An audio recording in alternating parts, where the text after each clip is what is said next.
Daytime with Aston Avery. Now, it's that time of year where it's the most wonderful time of year having the Christmas cheer, but there are some elves that are up to mischief there. One of them right in front of me there. But the naughtiest of all is joining me as my regular contributor. Stephen Smith joins me. Hello, Stephen, and happy Christmas. Aston, how nice to see you. I'm joined by one of the elves that have invaded my home.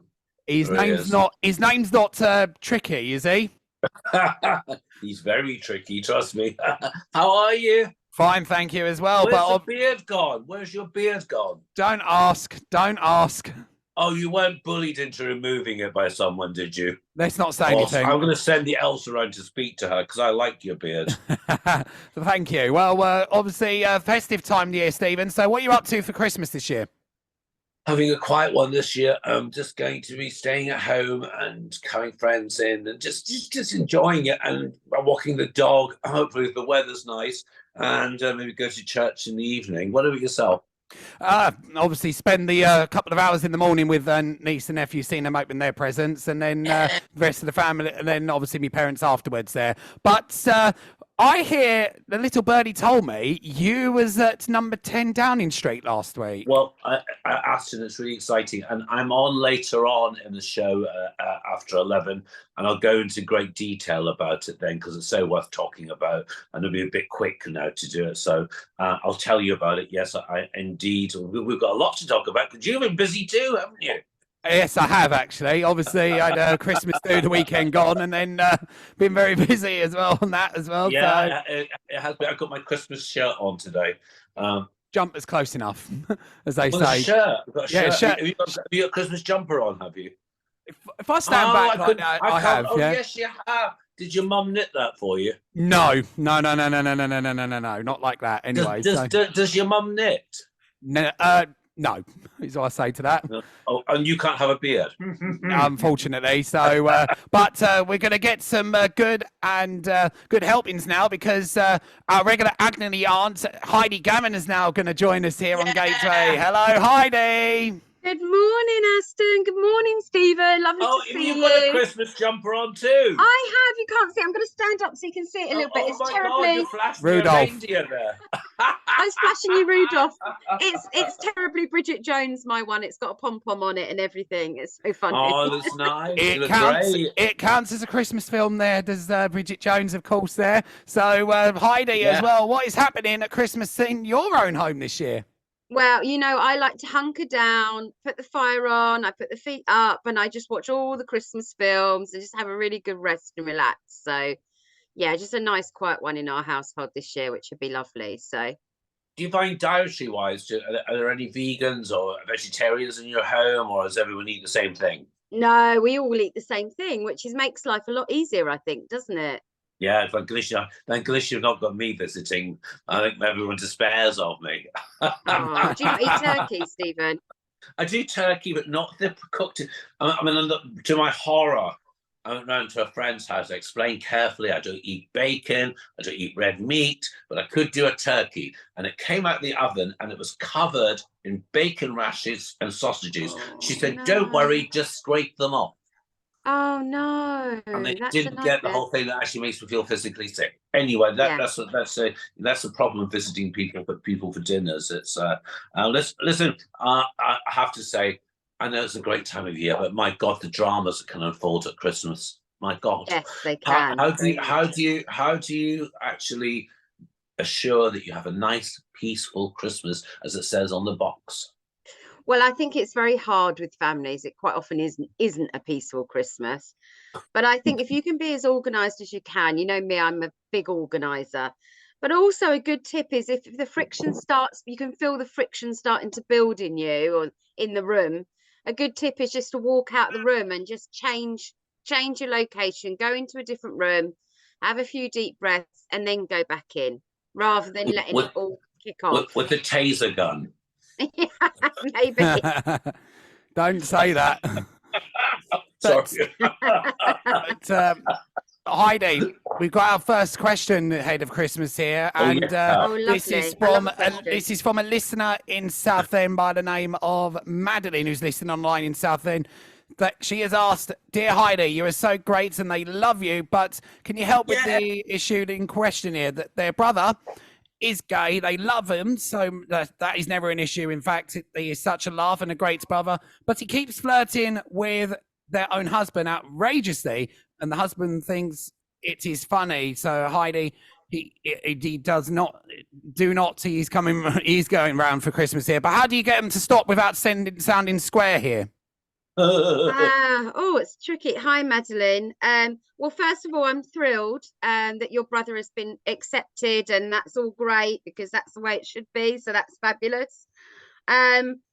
I would actually just speak to him beforehand. He sounds like a fabulous brother. I'm sure he wouldn't want to upset you. And I'm sure if he knew it was upsetting you, he'd stop it. So I think maybe you need to have a quick chat with him on the phone. Doesn't have to be a big deal. You just say to him, look, I know that you're not aware that you're doing it. It's just kind of really upsetting me. Do you mind just knocking it off? If you feel like you can't talk to him on the phone, text him, make it quite light and breezy. Don't make it into a big thing.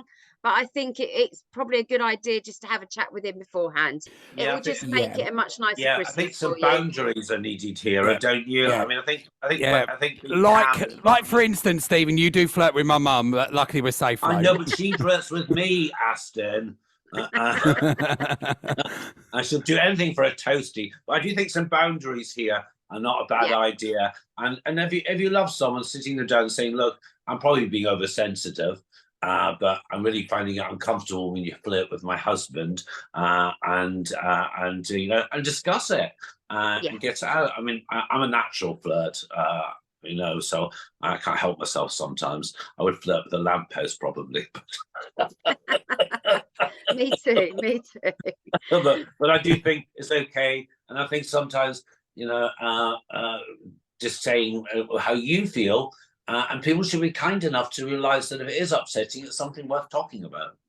Absolutely, and it's not worth ruining your Christmas over. If it's really going to upset your Christmas, deal with it now, deal with it head on, because running away from it isn't going to help either. So put those boundaries in, have a quick chat, and I'm sure it'll all be okay.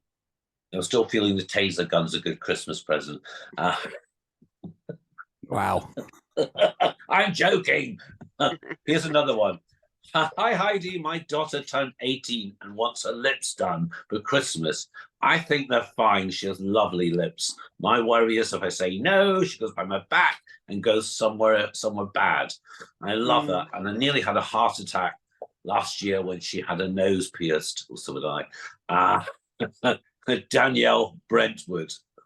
Oh, Danielle, I feel for you. Teenagers are the hardest. I really understand. I think, you really have my empathy. If she really wants them done, and she's 18, so it's tricky, there's not much, 18, they kind of really got their own minds and they know what they want. I would actually just, again, put some boundaries in. We love the boundaries on this show. I would actually just say to her, yes, you can have them done if that's what you want, but you must go to a reputable place, find the place for her, go with her and say and agree, she has to agree to have a small amount put in. I don't think there's anything wrong with a bit of negotiation here. I think, like, you're right. If you say no, then she's going to go in somewhere terrible and could actually really damage herself. So I think it may be one of those things. I think also we're pointing here, she's 18, it's a vulnerable age where you don't like yourself, that you find so many faults in yourself. It's good to sit down and have a talk about self-esteem here. Absolutely. And I just feel as though she's running to have this done. Why is she so desperate? Mum thinks her lips are okay. I just think in a little conversation here, but yeah, sure, go ahead and have it done. Find somewhere reputable. Please do your homework. There's so many people, Heidi, on the high streets doing injections that shouldn't be doing injections. Please do your research. And Tony Moncada from Safety and Beauty, you can look at her page, recommendations for these type of places.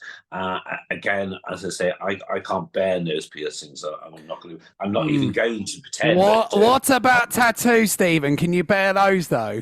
Yeah, I've got 2 on my waist, which I quite like. But you know what? My mum was quite sensible. She said, if you're having a tattoo, don't have it anywhere anyone can see, because when you get married, little did she know, you won't look classy.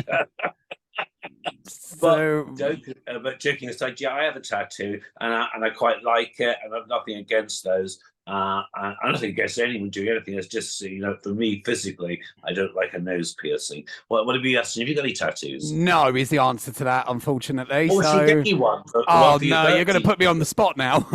So, get you one. I am a vegan, or something fun. It'd be a punishment to say that. No, I'll take you. I mean, Anna Kennedy's son Patrick just had 2 dinosaurs done. They look amazing. All right, yeah. We'll get you a dinosaur. Heidi, do you want to be you? Have you got any? I have 2 very small ones, but they're very hidden. Where are they? Where are they? Oh, wouldn't you like to know? Should we not go there? That's something you didn't know about me, isn't it, Stephen? No. Oh, I wonder when those are then. Oh, strip search. Oh dear.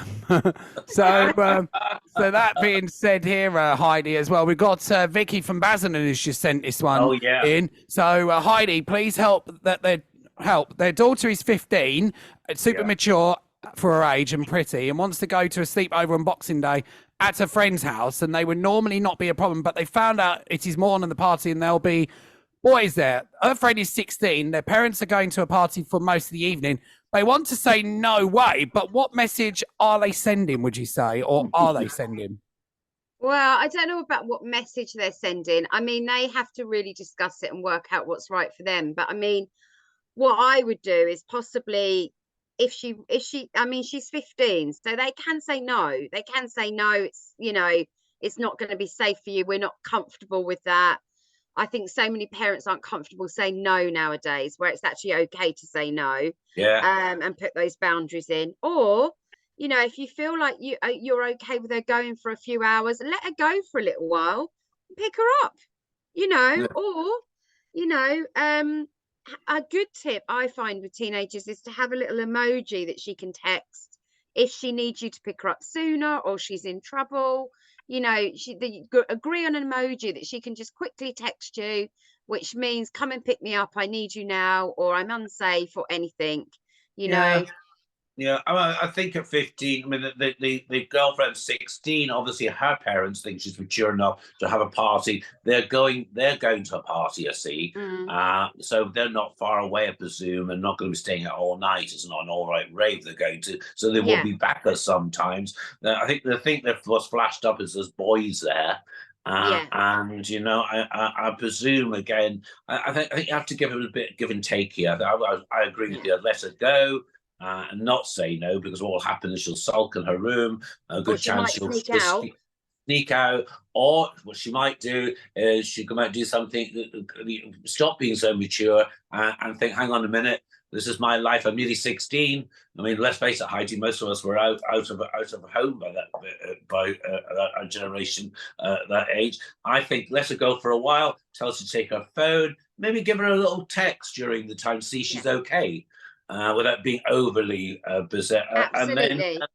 And she can always talk to the parents and talk to the parents of this girl who's having that part, talk to the parents, find out who's going to be there, when they're going to be back, what time they're going out, or just speak to the parents as well, whose house it is where the party's going to be.